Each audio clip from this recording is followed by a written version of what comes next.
Esta maniobra basada en los seres humanos tiene la, digamos, la función de hacer de que la frecuencia cardíaca disminuya. ¿Por qué? Porque se estimula al nervio vago. ¿Cuál es el equivalente en la medicina veterinaria? Generar un masaje que se llama un masaje carotídeo, es decir, un masaje en el seno carotídeo. Que no suelen utilizarlo tampoco, o sea, tampoco es una práctica que les voy a decir que está totalmente, digamos, utilizada, porque hay que saber cómo hacer esa maniobra de masaje en el seno carotídeo, que lo que va a hacer es estimular justamente a ese varorreceptor que se encuentra en el seno carotídeo y va a enviar la información a través del nervio vago, sobre todo, hacia el centro cardiovascular. ¿Sí? Entonces, si ese paciente está con taquicardia, ¿cuál vendría a ser la respuesta que se está buscando? Es decir, que la frecuencia cardíaca comience a disminuir. Por lo tanto, la respuesta va a ir a través de vía parasimpática. Vía parasimpática que va a llevar al corazón. Ustedes ya saben que vamos a encontrar los receptores. ¿Qué receptores serán?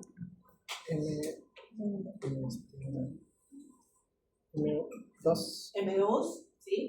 Que son excitatorios o inhibitorios. Inhibitorios, ¿correcto? Están acoplados a proteína y por lo tanto van a generar que comience a disminuir, ¿sí?, el efecto cronotrópico, es decir, tiene efecto cronotrópico negativo. ¿Okay? Entonces, esta es una maniobra, les vuelvo a repetir, se denomina como maniobra de Valsalva, más utilizada en la medicina humana, pero en la medicina veterinaria es un equivalente que es realizar ese masaje carotídeo, ¿sí?, a nivel del seno carotídeo, que hay que saber hacerlo, seguramente en algún curso se lo van a enseñar, porque también si lo hacemos mal, podemos deprimir demasiado a la frecuencia cardíaca. Entonces, generamos un perjuicio al animal en vez de ayudar, ¿no? Eso puede mantenerse a largo tiempo, ¿sí? Entonces, para tenerlo en cuenta. ¿Por qué les hablo de esta maniobra de Valsalva? Porque justamente el día de ayer estábamos en una capacitación, ¿no?, en medicina veterinaria, y el ponente, que era de Brasil, empezó a explicar esa maniobra de Valsalva y también el masaje a nivel del seno carotídeo, que la verdad que nosotros aquí dijimos, por lo menos todos los que éramos Perú, dijimos que no solemos utilizar, ¿no? Pero si la conocemos obviamente fisiológicamente, pues sabemos que puede funcionar, pero hay que saber aplicar, ¿sí? Entonces, ¿por qué les traigo a colación esto? Porque hace unos días hemos hablado del sistema cardiovascular, entonces me pareció interesante como para que lo tengan en también de referencia, ¿sí? Queda claro entonces cómo es este mecanismo, esta maniobra, ¿sí? Muy bien, entonces, dicho esto, vamos a empezar con nuestra clase de hoy día, que nos toca hablar sobre el sistema respiratorio, su estructura, su mecánica ventilatoria, intercambio gaseoso, transporte de gases y regulación de la respiración. Recordando que la próxima semana ya tenemos el examen parcial, ¿sí? Entonces, yo imagino que ya están estudiando. Y mi recomendación de siempre, no sé si me va a tocar dar el examen con ustedes, porque no estoy en ningún horario, pero siempre lean las preguntas hasta el final. Hasta donde vi el examen el día de ayer, no he visto que pongan puntos en contra, ¿sí? Pero igual, por si acaso, lean bien, porque yo no soy la última persona que va a entregar el examen, sino le encargada que la profesora Madeline. ¿Sí? Entonces, lean bien las preguntas, lean bien los enunciados, vean punto por punto, que puedan marcarles correcto, ¿sí? No está difícil, pero sí hay que pensar. Por eso les digo, lean bien, ¿sí? Muy bien. Ahora sí vamos con esta clase. Siempre tenemos que hacer unas preguntas previas para poder adentrarnos en el tema que nos toca vivir, ¿no? Y la primera dice, ¿cómo creen que la respiración influye en la homeostasis del organismo animal? ¿Es importante la respiración? Sí. ¿Por qué? Porque va a permitir que se pueda captar el oxígeno y transportarse, ¿para qué? Para mantener la homeostasis. Y lógicamente también el CO2 que se está produciendo tiene que ser eliminado, ¿sí? Ahora, ¿qué entienden por ventilación pulmonar? El ingreso de oxígeno y liberación de CO2. Ya, esa es la finalidad de la ventilación pulmonar. ¿Pero qué es la ventilación pulmonar? La inspiración y la expiración, es decir, es ese evento mecánico que permite que se pueda captar el oxígeno y eliminarlo por medio de la inspiración y la expiración, ¿sí? Ahora, ¿qué músculos están involucrados en la inspiración y la expiración? El diafragma principal, ¿no? ¿Qué más? ¿Qué otros músculos? Los intercostales, correcto, ¿no? Los externos y los internos. Los externos, sobre todo en inspiración. Ahora, si es una inspiración forzada, se puede utilizar también, por ejemplo, el esternocleidomastoideo. ¿Sí? Se puede utilizar si es que es forzado. Y en el caso de la expiración, están, digamos, más activos los intercostales internos. Ahora, si es una expiración forzada, ahí sí vamos a ver que van a entrar, por ejemplo, estos músculos abdominales, o el recto abdominal, por ejemplo, o los músculos de la prensa abdominal en general. ¿Cuándo? Cuando es forzado, ¿sí? Muy bien, y eso es lo que vamos a ver hoy día en nuestra clase. El resultado del aprendizaje es que ustedes van a comprender los mecanismos involucrados en la mecánica ventilatoria, el transporte de gases en la sangre, el intercambio gaseoso a nivel tisular, ¿sí? A nivel de los tejidos, de los órganos, y a nivel pulmonar, ¿no? Ahí tenemos nuestro intercambio gaseoso alveolar. Y la regulación de la respiración, porque ya sabemos que siempre todo sistema tiene una regulación. Regulación que vamos a ir viendo y son reflejos, básicamente son reflejos. Y este es el contenido de la clase de hoy día.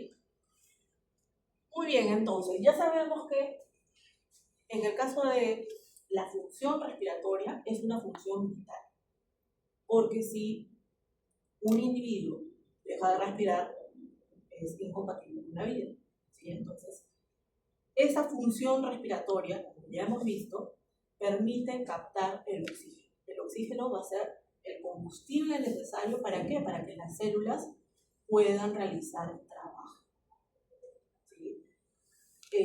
Ustedes saben que el siguiente sistema que nosotros vamos a ver es el sistema digestivo, en el cual es importante la captación de nutrientes. Y para que se pueda dar esa captación de nutrientes, se necesita, ¿no?, que se dé una combustión alimenticia. Y para lo cual es necesario el oxígeno. ¿Sí? Necesitamos el oxígeno para que estas células puedan realizar trabajo en general en todo el organismo, ¿no? Pero principalmente para poder captar nutrientes que muchas células necesitan, es que hablamos que a nivel digestivo esa captación de oxígeno es muy importante, ¿sí? Ahora, en el caso de la respiración, pregunto, ¿es un evento consciente o inconsciente? ¿Vale? Consciente e inconsciente. Correcto, es ambos. Es consciente, ¿por qué? Porque ustedes me han hablado hace un momento del músculo que es el diafragma. El diafragma es un músculo liso, cardíaco o esquelético. Esquelético. Por lo tanto, es voluntario. ¿Sí? Y por lo tanto, permite que, por ejemplo, si ustedes quieren bucear, puedan aguantar la respiración. ¿Sí? Entonces, podemos controlarlo de alguna manera. Pero también es inconsciente, ¿por qué? Porque hay un centro respiratorio. Un centro respiratorio que es el que, ya sabemos, si hablamos de un centro, ahí es donde se va a procesar toda la información que llega desde vías aferentes para dar una respuesta. Para que esa respiración pueda mantenerse dentro de sus niveles normales, sabemos que va a haber una frecuencia respiratoria que es un parámetro fisiológico muy importante que debemos tener en cuenta cuando examinamos a un paciente y que va a variar entre las diferentes especies y dentro de una misma especie también puede variar en las diferentes razas. ¿Okay? Entonces eso para tener en cuenta.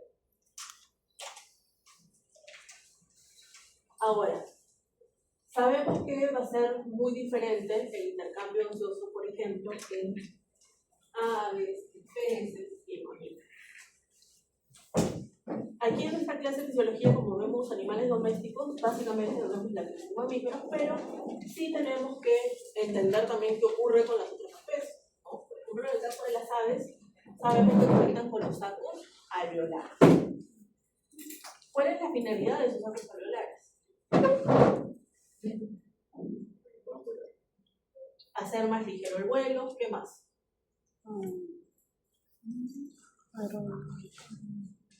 Pregunto, ¿las aves tienen diafragma? No, no tienen diafragma.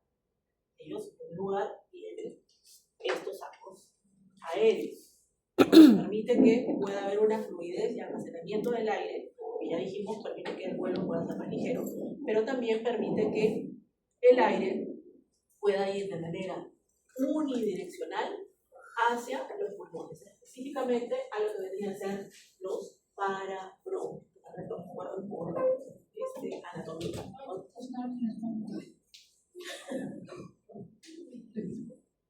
¿Ya se puede la caña?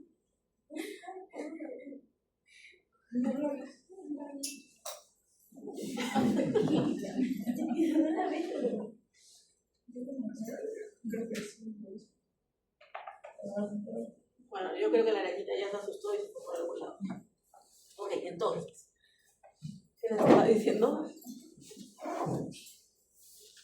Ok, estábamos hablando de la respiración de las aves, ¿sí? Entonces, acuérdense que tenemos unos sacos aéreos posteriores que van a ir a los parabronquios y posteriormente van a ir hacia los sacos alveolares, los sacos aéreos delanteros o craneales, los cuales hace que sea unidireccional, a diferencia de los mamíferos. En el caso de los mamíferos va a ser bidireccional. ¿Por qué? Porque el aire entra por las vías superiores, por la tráquea, llega a lo que tendría que ser los bronquios, bronquiolos, alveolos, al intercambio de oxígeno, pero también de CO2.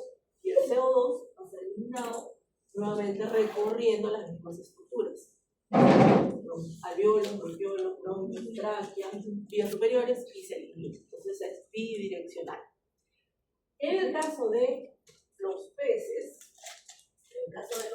como podemos ver aquí, y también aquí, ese intercambio, esa respiración se va a dar a través de lo que vendrían a ser las branquias, ¿no? Y utiliza un mecanismo muy efectivo que se conoce como mecanismo de contracorriente, ¿no? En la respiración en peces.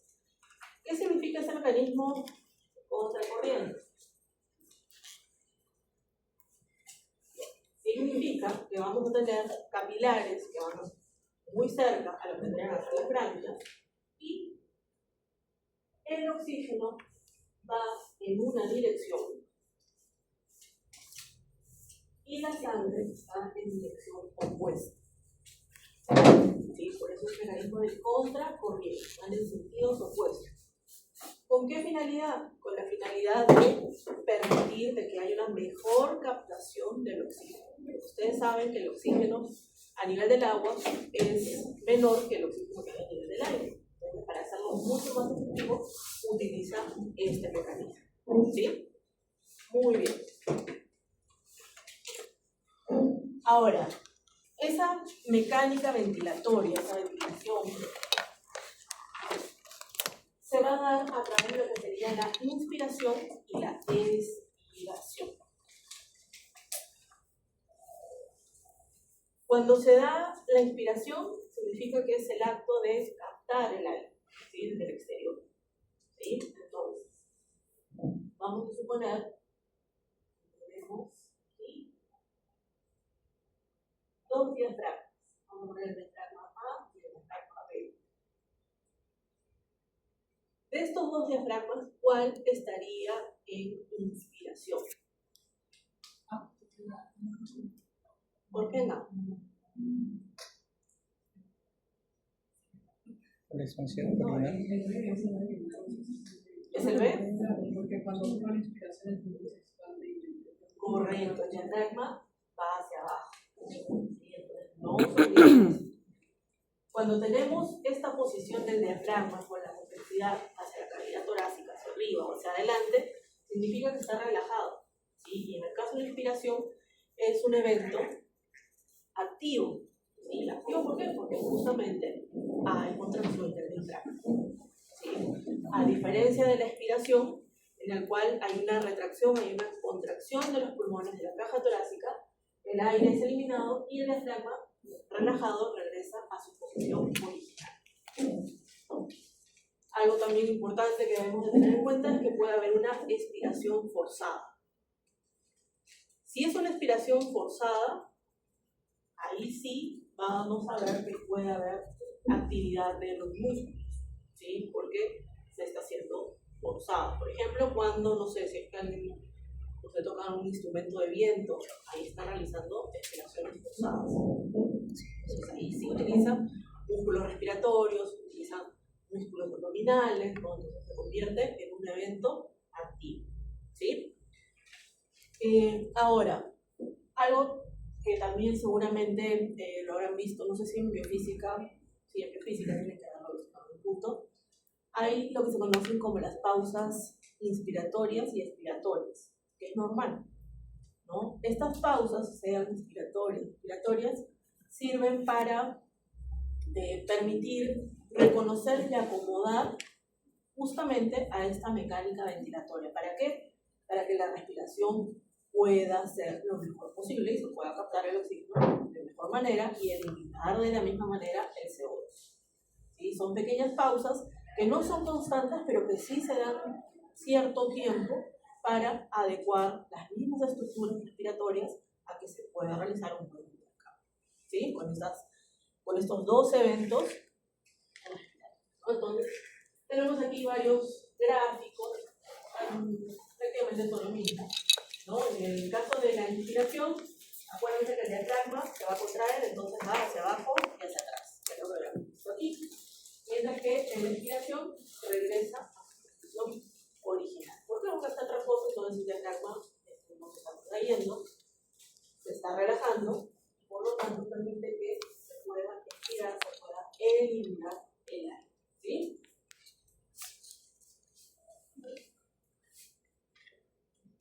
La frecuencia respiratoria es un parámetro fisiológico, como les dije hace un momento, muy importante a la hora de que tengamos que evaluar, examinar a un paciente.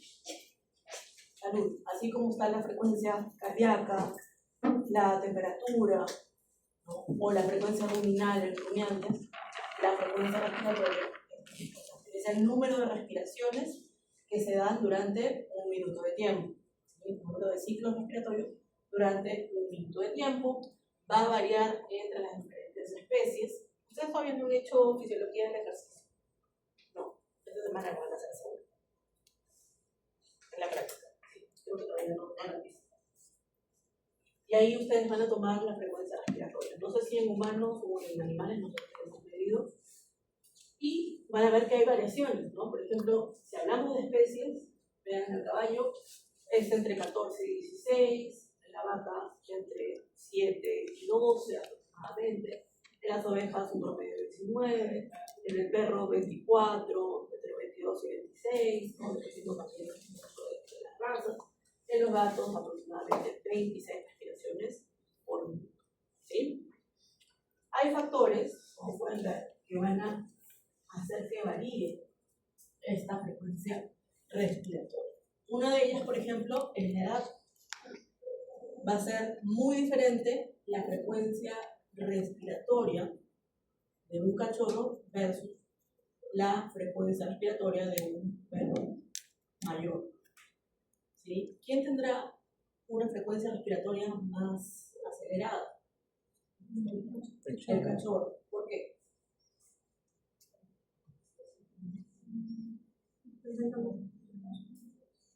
Tiene un metabolismo acelerado, ¿qué más? Está en pleno desarrollo, entonces son órganos que todavía son inmaduros, son pequeños, entonces necesitan generar mayor captación de oxígeno. Bueno, todo el metabolismo que está acelerado. Ahora, El tamaño también, por ejemplo, dentro de una misma especie, como claro ejemplo de los perros, sabemos que hay perros de talla grande, gigantes, incluso que les llaman, y toy o miniatura, ¿sí? Entonces va a ser también muy diferente. Entonces, ¿quién tendrá mayor frecuencia respiratoria? ¿El más pequeñito o el más grande? Más pequeño. El más pequeño. ¿Por qué?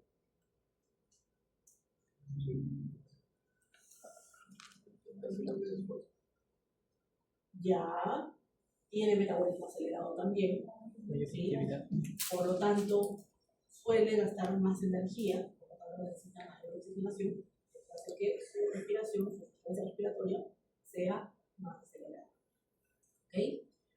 Temperatura ambiental también tiene mucho que ver. Bueno, esto ya es externo, obviamente, ¿sí?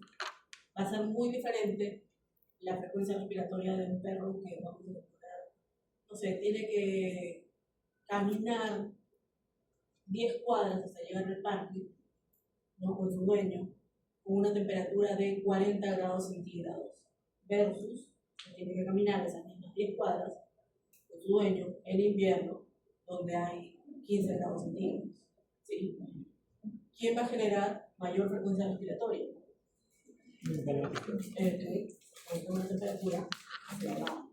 ¿Por qué? Porque tengan en cuenta que al aumentar la temperatura, y creo que lo han visto incluso con la población, las reacciones enzimáticas que son parte del organismo se aceleran. El metabolismo se acelera también. Por lo tanto, requiere de una mayor oxigenación, ¿sí? Y además, esto va a generar que vaya aumentando la actividad a nivel del diafragma, generando mayor hiperventilación. ¿Para qué? Para que pueda captar oxígeno. ¿Sí? Entonces, tiende a aumentar. En el ejercicio también. Bien. Vamos a ver que la frecuencia respiratoria tiende a aumentar. Y lo van a ver en la práctica. No sé si lo van a hacer en animales de pedido, en animales no, entonces seguramente lo van a hacer ustedes, algunos le va a tocar, no sé si la caminadora o la bicicleta estática, no lo sé. Van a tener que hacer ahí unos minutitos de ejercicio y les van a tomar para determinar si es que está aumentando o si está disminuyendo. Y también va a haber diferencias, por ejemplo, en situaciones de ejercicio, cuando la persona, digamos, es atleta, o el animal es atleta, o la persona y el animal no es atleta. Va a haber mucha diferencia. Van a ver que en ambos va a aumentar la frecuencia respiratoria, pero va a haber una diferencia muy marcada. ¿Sí? Pero eso ya se lo tengo para la práctica. La gestación también tiende a aumentar la frecuencia respiratoria. En hembras gestantes es normal tener una frecuencia respiratoria por encima de lo normal. Si por ejemplo en el caso del perro en 24, ¿no? En una hembra gestante canina suele llegar incluso hasta 16, 40. ¿Por qué? Básicamente porque tengan en cuenta que esos cachorros están ocupando un espacio, ¿sí? En el útero, pero es un tamaño voluminoso, entonces tiende a comprimir a las vísceras abdominales, que a su vez comienzan a presionar, comienzan a chocar al diafragma, entonces están estimulando, entonces hacen que su frecuencia respiratoria tienda a aumentar. ¿Okay?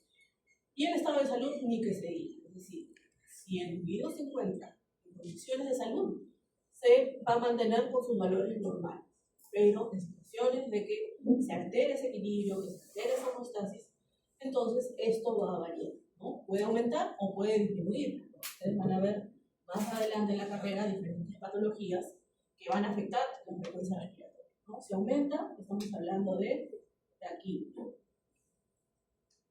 Y si disminuye, estamos hablando de bradipnea o bradipnea. En realidad, ustedes van a ver que hay colegas que ponen el acento, la puntuación, en cualquiera. ¿Sí? Entonces, taquipnea o taquipnea, ambos están correctos. Bradipnea o bradipnea, ambos están correctos. ¿Sí? Y si la respiración es dificultosa, hablamos de disnea. Disnea o disnea. Hay algunos que lo acentúan en la primera, otros en la segunda, entonces es igualito, se escribe igual. ¿Ok? Entonces, para que tengan en cuenta. Entonces, cuando se pierde el estado de salud y aparece la enfermedad, vamos a ver alteraciones en este parámetro. Ejemplo, por ejemplo, en el caso de los seres humanos, resfríos, gripes, neumonía, ¿no? En los animales también, neumonía, tos de las perreras, en los perros, en lepos, por ejemplo, en caballos, ¿no? Vamos a ver que esto se va a ver alterado. ¿Sí? ¿Alguna pregunta, alguna duda? ¿Alguna?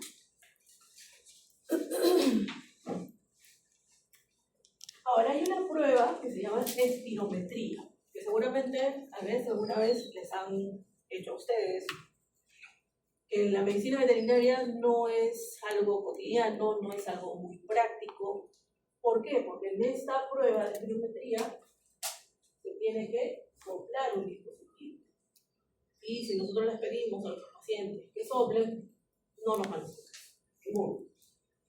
Normalmente esta espirometría se puede utilizar, y le digo muy raras veces, en pacientes que están anestesiados o que a lo mejor se pueden encontrar en UCI, ¿no? Pero que están casi inconscientes, pero eso también puede alterar los valores normales, entonces algo que prácticamente no se utiliza, pero sí debemos de conocer que gracias a esa espirometría, estos dispositivos, los cuales se sopla, hay una manguera que se conecta y permite realizar una gráfica, ¿no? Este ya es muy antiguo, esto creo que solamente queda para el museo, ¿verdad?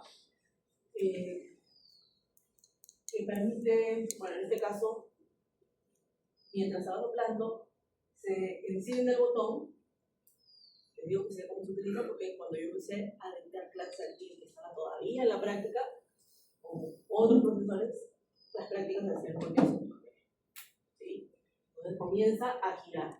Al girar comienza a hacer el registro, ¿no? Que ahora ya sabemos que con el papelito simplemente va saliendo, y tenemos ese registro fácilmente. En cambio, en este quimógrafo, los gráficos se veían ahí, y ahí nosotros teníamos que ir leyendo a ver qué es lo que decía cada volumen o cada capacidad. ¿Sí? Por ya no se utiliza, esto es punto de. Entonces, gracias a este espirómetro, esta prueba que es la espirometría, podemos conocer los volúmenes y capacidades pulmonares, que son valores que sí se conocen en diferentes especies, se conoce más en equinos, que digamos han sido los poco más los colaboradores, ¿no? En caninos muy poco, y en otras especies creo que no hay muchos datos, pero en base a diferentes pruebas sí se puede determinar, ¿no? Que seguramente ya lo van a ver en el curso. Entonces, gracias a la espirometría podemos conocer diferentes volúmenes y capacidades. En el caso de las capacidades, tendrían que ser las sumatorias de los volúmenes. ¿Sí? Entonces, vamos a empezar con el volumen tidal, también conocido como volumen por viento. ¿Sí? Volumen tidal o volumen por viento. Significa la cantidad de aire que está siendo inspirada o expirada durante una respiración. Aproximadamente, y promedio, 500 ml. Lo tenemos aquí en color amarillo. Luego tenemos el volumen de reserva inspiratorio, es decir, ese aire, ese volumen de aire que está siendo inspirado luego de una inspiración forzada. ¿Sí? Eso se conoce como volumen de reserva inspiratoria. Luego tenemos el volumen de reserva expiratoria, que corresponde a ese volumen de aire expirado luego de una expiración forzada máxima. Volumen de reserva expiratoria. Y luego tenemos lo que vendría a ser el volumen residual, que es el volumen de aire residual, es decir, que queda a nivel de lo que vendrían a ser los pulmones luego de una expiración forzada máxima. ¿Sí? Volumen residual. Conociendo estos volúmenes, podemos determinar las capacidades. Así que tenemos una capacidad inspiratoria. Esa capacidad inspiratoria vendría a ser la sumatoria del volumen tidal o volumen corriente más el volumen de reserva inspiratoria. Volumen tidal más volumen de reserva inspiratoria. Capacidad inspiratoria. Luego tenemos la capacidad residual funcional. En este caso vendría a ser la sumatoria del volumen residual más el volumen de reserva expiratoria. Volumen, capacidad residual funcional. Luego tenemos la capacidad vital. Esa capacidad vital es la sumatoria de el volumen tidal más el volumen de reserva inspiratoria más el volumen de reserva expiratoria. ¿Sí? Capacidad vital. Y luego tenemos la capacidad pulmonar total, que vendría a ser la sumatoria de los 4 volúmenes que hemos visto. Volumen tidal más volumen de reserva inspiratoria más el volumen de reserva expiratoria más el volumen residual. ¿Sí? Es lo que corresponde a la capacidad pulmonar total. ¿Sí? Muy bien. Ahora, aquí tienen lo que hemos visto, ¿no? La sumatoria de los volúmenes nos dan las capacidades. Ahí también lo tienen. Ahora, se puede determinar el volumen respiratorio por minuto. Eso también lo van a calcular en la práctica. Van a ver con la profe Fernanda, en el cual dice que el volumen respiratorio por minuto es el producto del volumen tidal o volumen corriente por la frecuencia respiratoria. Aquí tenemos un ejemplo que nos muestra, para poder calcular, el volumen tidal de 500 ml y nos da una frecuencia respiratoria de 10 respiraciones por minuto. Hacemos el cálculo y nos da que el volumen respiratorio por minuto es de 5000 ml por minuto, es decir, 5000 ml de aire que entra o que sale de los pulmones durante un minuto de tiempo. Eso es lo que nos está diciendo este volumen respiratorio por minuto.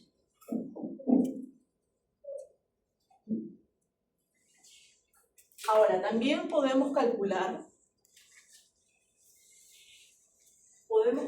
lo que vendría a ser el volumen del espacio muerto, ¿sí? Y el volumen de ventilación alveolar. Y para eso tenemos que hacer la diferencia entre entre el espacio muerto anatómico y el espacio muerto fisiológico. En el caso del espacio muerto anatómico se refiere al aire que llega hasta lo que vendrían a ser los bronquiolos, ¿sí? Hasta ahí. Y el espacio muerto fisiológico llega hasta los alveolos, pero no hay intercambio gaseoso. ¿Sí? Se utiliza porque no hay intercambio gaseoso. Entonces, de acuerdo a eso se puede calcular, por un ejemplo que tenemos aquí, el volumen de ventilación alveolar sería el volumen tidal menos el volumen del espacio muerto.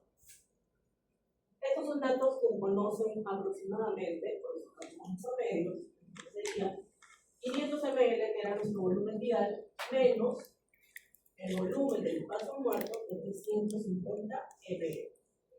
Dándonos un total de 350 ml, ¿sí? Que entran a los alveolos en cada inspiración. Pero se puede calcular también el volumen de ventilación alveolar por minuto. En este caso, la fórmula que nos dice que es el volumen de ventilación alveolar, es decir, lo que hemos hallado desde el principio, por la frecuencia respiratoria.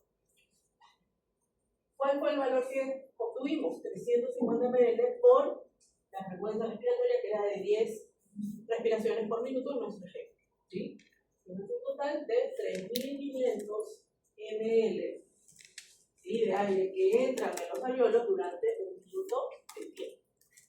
De esta manera se halla el volumen de ventilación alveolar. ¿Queda claro igual? Como les digo, esto ustedes lo van a ver en la práctica. Pero si hay alguna duda, es ahora o ayer, hasta el día de que no se práctica. Profesora, cuando se refiere el volumen del espacio muerto, ¿es el espacio muerto anatómico o fisiológico o es como un conjunto? En realidad está relacionado con un conjunto, solamente que estamos diferenciando cuál es el espacio muerto anatómico y cuál es el espacio muerto fisiológico, pero es un conjunto los dos. ¿Sí? Ahora podemos ver los elementos de la respiración. En el mamífero sabemos que hay inspiración y expiración. Entonces aquí podemos ver un comparativo. ¿Sí? Habíamos dicho que la inspiración es activa, mientras que la expiración es pasiva. ¿Por qué se activa la inspiración? Por la contracción del diafragma. Correcto. ¿Sí? Hay expansión de la pared torácica, la cavidad torácica también se expande, los pulmones. A diferencia de la inspiración, donde hay una retracción. ¿Sí? Se retraen la pared torácica, los pulmones, ¿para qué? Para poder eliminar el aire. ¿Sí? Y algo muy importante que dice, la inspiración, la presión es negativa, mientras que en la expiración la presión es positiva. ¿Qué significa eso? Esto responde a lo que vendría a ser la ley de Boyle. ¿Qué nos decía la ley de Boyle por biofísica? Que en un espacio cerrado el volumen es indirectamente proporcional a la presión. Eso quiere decir que si aumenta el volumen, disminuye la presión. Al contrario, si disminuye el volumen, aumenta la presión. ¿Sí? Entonces, esa presión negativa no quiere decir que le vamos a poner el signo de negativo delante de un valor, sino que esa presión negativa está relacionada a lo que vendría a ser la presión atmosférica. La presión atmosférica, ustedes recordarán que era de 760 milímetros de mercurio. ¿Sí? Quiere decir que si el valor, ¿sí?, está por debajo de 760 milímetros de mercurio, se está generando una presión negativa. ¿Sí? De hecho, vendría a ser una presión, una presión alveolar negativa.